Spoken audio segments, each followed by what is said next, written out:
叫環保小先鋒歐立。今日我話俾大家知咩叫環保4R啦。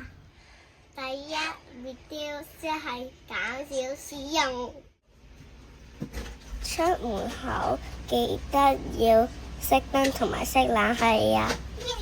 考下你覺得沖涼嘅時候用花灑少啲水定係用浴缸少啲水？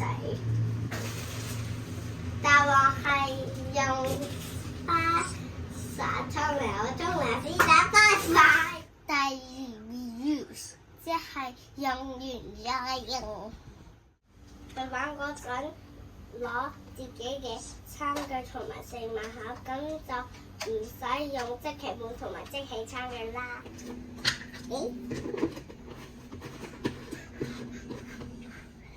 食完曲奇嗰張唔使抌，而家佢變成我嘅新嘅零食樽啦。第三 replace 替代使用。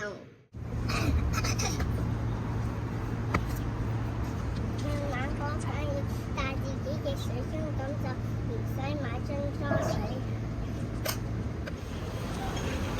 唔該，要一個香蕉，唔使膠袋，唔該。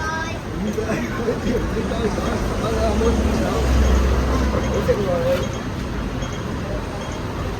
最後一個 R 係 recycle 循環再用。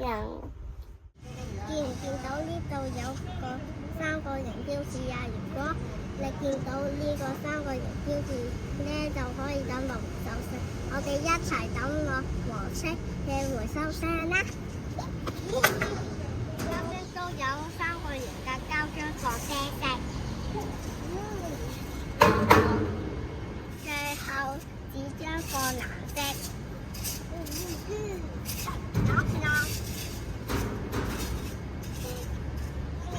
地方都可以回收㗎，就叫綠在區區，呢度叫綠在西營盤。其他塑膠，環保4R可以做，我哋一定做得到。